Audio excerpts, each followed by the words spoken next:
How's it going, guys? John the Basic Expert here, and I thought for this week's video we take a look at this sort of beat up box here that I have of Original Traveler.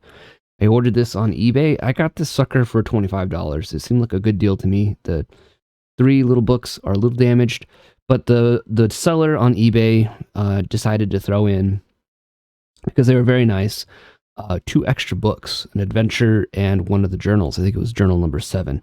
So we'll open this up, we'll look at it. I've already kind of made a little video about what's in it, but let's take a little short, but let's see what else is in here. What is this?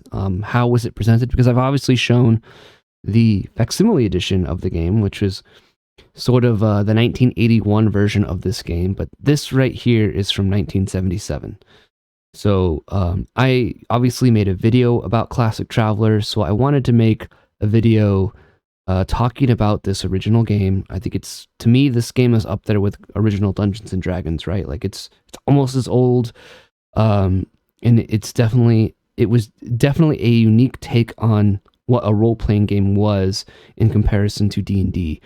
Mark Miller has talked about how when he started, when at Game Designers Workshop, they actually had to ban playing D&D in the offices because they were playing original Dungeons and Dragons so much, and they were doing more war game and board game type stuff, and so they decided, let's try our hand at this, but let's do something very different. And GDW and Mark Miller came up with this, and it is definitely a unique game. So if you're interested in Classic Traveler in particular, check out my video series on the game. I go through like all 3 little books that are in the facsimile edition. And I kind of explain. I get some things wrong because I'm not an expert on this game. I love this game. I play it, but I'm not an expert on it. I'm not going to claim to be an expert on it. I'm just a fan of this game, and I'm a fan of this retro futurism that is inherent within it. So let's open this box up. Let's see what's in here. And we'll look at our 3 little books here. So the first book is obviously, I'm going to move this to the side over here. This is it's in decent shape, as you can see. This first book isn't as damaged as some of the other ones are. So one thing I noticed with this that kind of bothered me with the facsimile edition is the layout of the facsimile edition is not very good, because it's a facsimile, and it has a lot of different things kind of copied and pasted around in it, and it makes it kind of unpleasant in some cases to read, kind of confusing. And one thing I've enjoyed about this is how much more clear the layout makes it. This is much easier to understand than the facsimile edition is. So I've already kind of gone through character creation in my video. I won't go too much in detail on it, but here's your mustering out tables. You get to it's organized. It's interesting because it is organized so differently. So mustering out tables are here, but then you have the prior service tables here. It is a lot more clear and easy to understand, and the tables here are a lot easier to understand than in the facsimile edition, which I appreciate. So yeah, this is one of those games where you can die in character combat. You have your survival roll here. So you want to join the Marines, you got to roll 2d6 and roll a 6 or more in order to survive. And you kind of get these randomly determined skills. Some of them are attribute boosts, and some of them are skills. It just depends on what you want to do. But you can see the book's in good shape. You got explanations of various skills here. This section is actually much easier to read than what is going on in the facsimile edition. This little paragraph here was very confusing in the facsimile edition, where like it was mixed into the paragraph here, and it was just a confusing mess to read. I mean, if you figure it out, but it's just not intuitive. So yeah, the book looks pretty good. You got your character example here of the merchant that they make, Jameson. So then you got your combat rules, terrain DMs, surprise DMs, your range bands for combat, and combat equipment. You kind of get explanations of some of this stuff. And then I think what's interesting is at the back, you get the combat tables. here. Let's see. Here's the cost of things, their price, and then you have the weapon matrices are here in this book. I think in the facsimile edition, I should just grab it. I think it's it's under a box over here. In the facsimile edition, this is in the combat section, which I guess makes sense, but I got some staples coming out here, so I'm going to have to be careful with this. This is definitely probably not going to be something I use at the table. I will probably still use my facsimile edition at the table. Although I've also contemplated just getting the Traveler book from TTRPG, but I just kind of wanted to have it in my collection. So that's book 1. It's in pretty good shape. Book 2 is a little more rough as far as its quality is concerned. This one starts to get to some water damage here, as you can see. It's not too noticeable on the outside, but you definitely can notice it on the inside here, as you can see. So, unfortunately. But hey, it was $25, and some of the more pristine versions I've seen were going for like $100 to a couple $100. So, feel pretty good about the price that I paid for this. I couldn't beat $25 plus shipping for this. So, yeah, we got our Starship purchases stuff, passenger tables, drives and drive potentials, hulls, ships, ship vehicles, standard ship designs, and then you got your checklist here. Basic parameters, your data card example,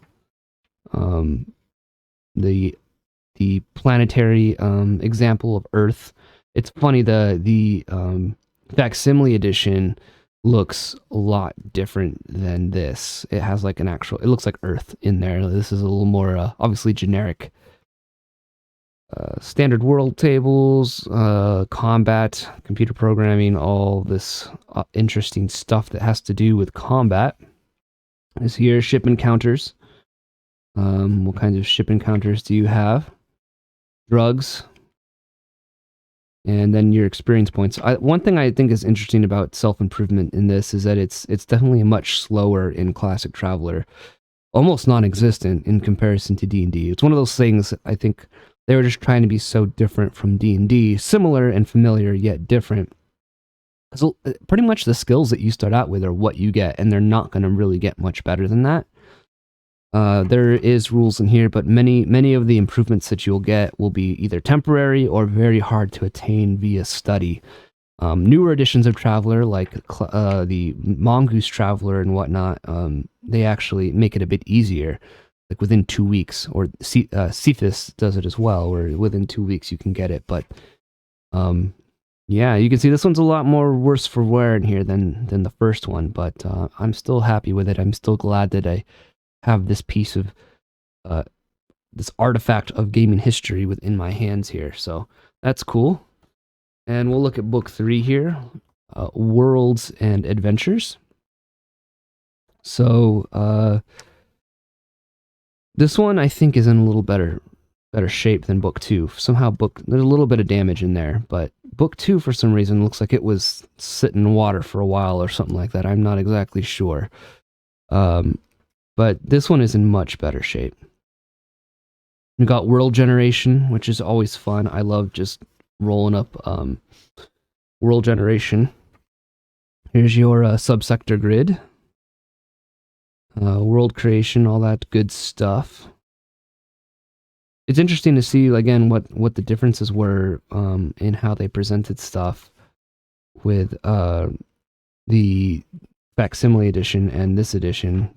This thing here is looks a lot different in the facsimile edition, and I noticed they don't give you an example of like the symbols. The fact that is something useful the facsimile edition gives is, and maybe it was from a later edition, because again the facsimile edition is from 1981, and I don't have little books from 81, so these are older. I'm wondering if, like in that previous book, if the Earth look was from that later version, and if they gave the examples of how to draw the hex for something, if that was something in a later edition that they gave to like notate a base and all that kind of stuff.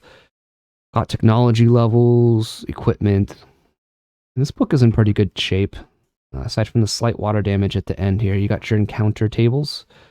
The good old D66. D66 tables are cool. I use them in Cowpunchers, you know.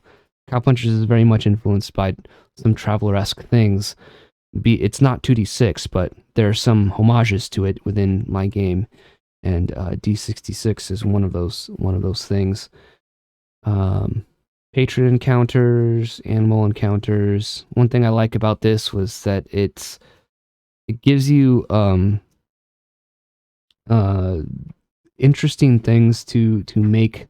They don't give you like, here's a monster, here's a monster manual of like weird alien creatures you can encounter. Here's just some base attributes, and you're just gonna have to describe to the players that it's a gatherer, a hunter, a chaser, a killer, intimidator, hijacker, omnivore, herbivore. You have to figure all that stuff out. You have to explain what the description is to the character, and then it gives you examples of like what weapons or natural weapons that creature would attack with as well.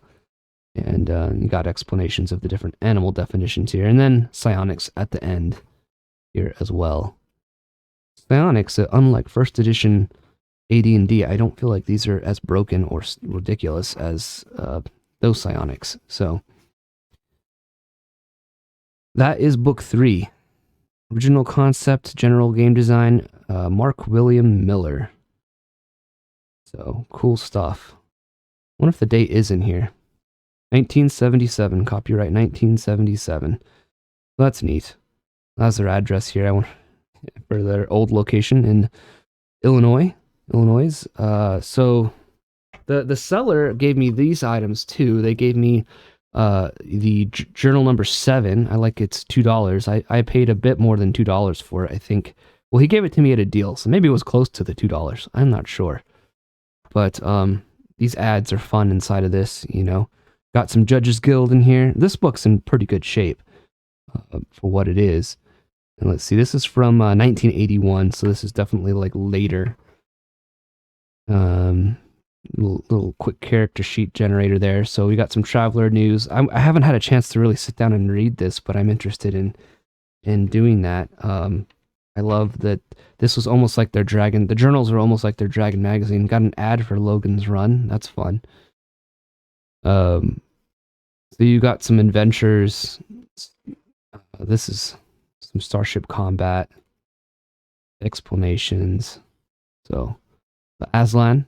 So we got, if you wanted, I could have Aslan as a race of aliens in my game now, which is cool because it gives you the stuff for making those kinds of characters.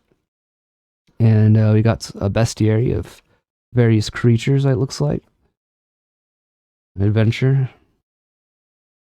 So definitely pretty neat. I'm glad I was able to pick this up. I almost didn't take the seller up on this offer, but they're offering it at such a discount, I figured I might as well check it out. And then I also got this here in the group, Adventure 2 Research Station Gamma, $4.98 for this little book, referees only.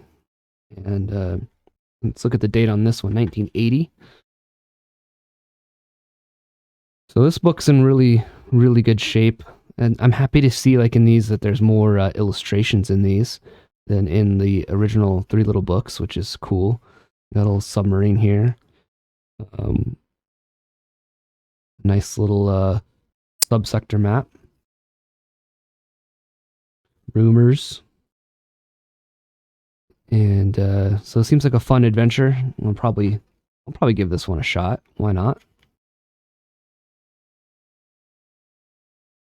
And maps, more fun illustrations. One thing I know some people don't like, I guess it's just from a different era, and I say this as someone who's an artist, is I like the sparse illustrations. I like the look of this. I like the look of it in original Dungeons and Dragons. I like the look of it in this, you know, where it's just it's good stuff. They're very Star Warsy robots. I'm kind of dig that. But yeah, we got this adventure. I got this adventure here, so that's a little fun little artifact to have. So these two books are definitely in better shape than the uh, 3 LBBs, but you know, pretty happy with my purchase. I'm just happy to have this um, in my collection. It's gonna probably mostly sit on my bookshelf. I probably won't really bust this out to play it because I have the facsimile edition, and like I said, I've thought about getting the Traveler book, but it's just cool to have like this. I've kind of reached the collector phase of my point in the hobby where I like to have these sorts of things. I have, Pendragon second edition. I have an older, I think I have Mech Warrior second edition, first edition Star Wars role playing game. I'm too poor for a box set of original D&D, or for even trying to get the first edition books is a little tricky, or the original BX stuff is a little bit tricky. I've had to get that stuff in print on demand reprints, but this was just I saw this on eBay. I check eBay every once in a while for a deal on retro games, and I saw this and I was like, I still haven't told my wife about it, so so far I still get to sleep in our bed. I'm not in the doghouse yet or on the couch. So I mean, it was $25. She'd understand, and I got to make a video out of it. So content for the channel. It's a business expense. But anyways, tell me you guys, tell me in the comments below what you guys think. Has this little video brought back some memories for you when I posted the little YouTube short? A lot of people said that, so hopefully this was a little drive down memory lane, kind of looking in this. I love this game. This is one of my favorite games of all time. It's like D&D and this first edition Traveler are like my two favorite games to play. They're my favorite games of all time. I just love them a lot. I mean, West End game Star Wars D6 is up there too, but and same with Call of Cthulhu. But just Traveler and like old school D&D are just that's just the pinnacle of gaming. TTRPGs for me. So sound off in the comments what you think below. Even if I got a little ripped off with this, because the box is pretty beat up. Let's look at the back of the box real quick too. We got the water damage here.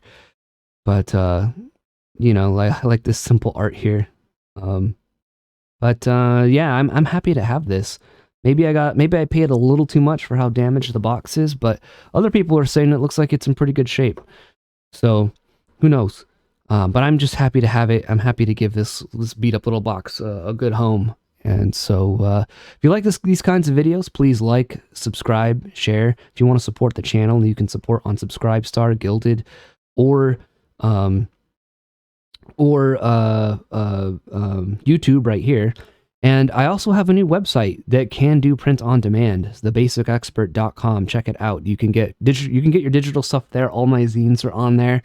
Mostly everything that I've ever created is on there, and you can get print on demand versions of Atomic Punk and Cowpunchers on there as well, and future stuff will be on there soon too. I'm working on Obsidian and Blood. Kind of taking a break from Blades of Deviltry, which is the Cowpunchers application to a fantasy setting of those rules. Obsidian and Blood is like a white box OD&D clone, but it's an Aztec setting. Mostly historically, as best as I could be, historical Aztec setting. Obviously there's spells and magic, and that's a little more over the top than reality and history really was, but people seem to like what I've shared so far. You can read a little blog post about character creation on my website, thebasicexpert.com, on the blog section. So make sure you check that out. Look forward to that. And it will be for sale on there on my website, both print on demand and digital. And of course, you can find my stuff on Big Geek Emporium. Support them, and Drive Through RPG as well. So until the next video, guys, I hope this was an exciting and an interesting video for you. But until the next video, I will talk to you guys later. Peace out.